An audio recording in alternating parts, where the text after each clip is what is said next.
What's the right or best music format for your strip club? That's the subject on today's episode of Strip Club U.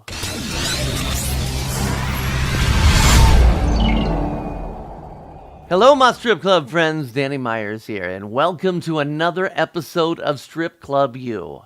If any part of your income is from the strip club industry, consider subscribing to my YouTube channel because I cover all things strip club related. Today's subject, what is the right or best music format for your strip club? Great question, and one that keeps coming up, so let me give you my opinion. Thankfully, every club and every market are different, and I say thankfully because if every strip club played the exact same music, man, how boring would that be for our customers? There are so many different successful music formats. Some clubs just play the hits, some play all classic rock, some play country, some play all hip-hop. Let me give you my thoughts. I am not here to tell you what you should play in your club, but what I want to accomplish today is to help you develop a formula, give you the tools to help you to create your own music format. So let's break it down like this. There are 4 basic genres of music for strip clubs. You have rock, you have urban, you have electronic dance music, and you have country. Now let's draw a box, and right in the middle of this box, let's put a dot. Now the middle of this box is representing very safe, generic, popular music.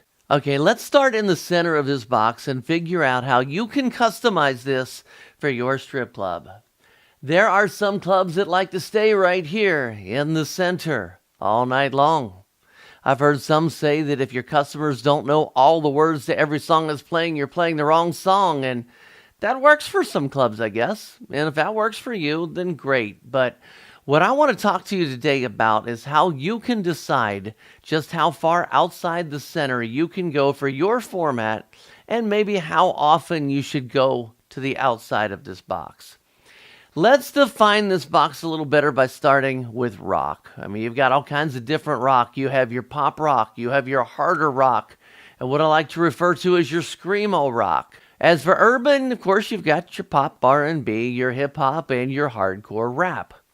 What you do is decide how often or how far outside the center you want to go. You might decide for your format that it's okay to bounce the edge line once an hour, maybe twice an hour, maybe more. That's up to you.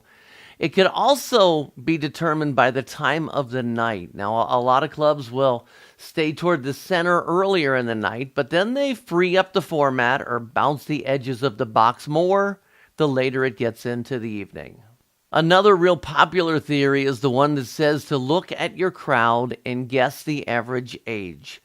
Then figure out what years your crowd, what years they were in high school. And then you can play some music from that era because that always brings back some great memories for your guests. Okay, now I want to talk about energy. I started DJing back in the 70s in the disco era, and back then, everything was about BPMs or beats per minute. And back then, that was a really good measuring gauge for energy. Back then, the kick drum was the driving force of most songs. Most songs had 4 kick drums per measure. So the faster the BPM, the more kick drum hits a song had, the more energy a song would have. Now, in today's music, you have more electronic sounds adding energy, so the kick drum, although which still is very important, doesn't have to carry the entire load of the energy. So in today's music, it's not as much about how fast the song is, it's more about how much is going on within the measures. You know, back in the day, I went there back in the day, before we had DJ software telling us the BPMs of a song, we used to have a stopwatch and we would manually count the beats per minute. Today's BPM analyzers might tell you that a song is 70 beats per minute, where we would have manually counted it at 140. So the BPM scale, although it's still a good scale to use, it's a good tool, but it's not the gospel. Don't be a slave to the BPM because there are so many exceptions. A slower tempo song doesn't necessarily mean it's a dead song. I mean, for example, Def Leppard, Pour Some Sugar on Me. I think that officially clocks in at 85 beats per minute, which would technically be slow by a lot of people's standards, and we all know that's not a slow song.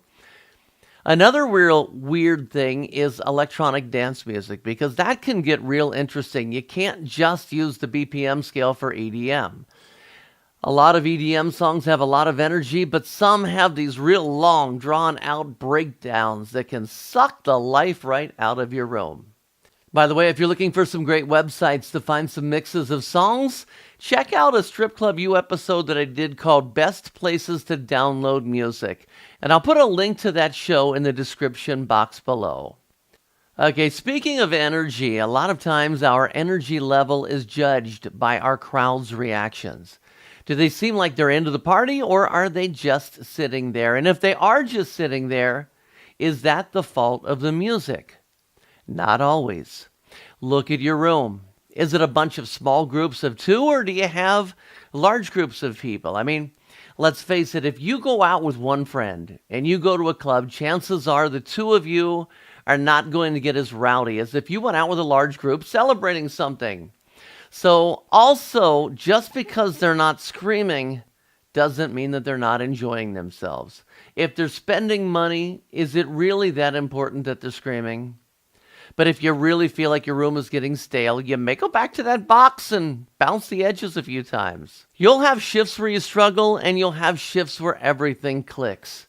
Remember, it's not rocket surgery. It's titties and beer. So if you find yourself struggling, take a deep breath, read your room, and have some fun. I know I gave you a lot of ideas on today's show, and some will work for you, and some won't. That's where you, the professional, take what I just gave you and customize it for your club. I started Strip Club U not only so I could share knowledge, but so I could gain knowledge. I mean, you are never too old to learn. What do you think? What would you add to this show? Here's where I get to learn from you. Let me know in the comments section below, and be sure to subscribe to my YouTube channel so you can check out all of the Strip Club U episodes. That way also, if I do a follow-up show on this topic, I might use your ideas.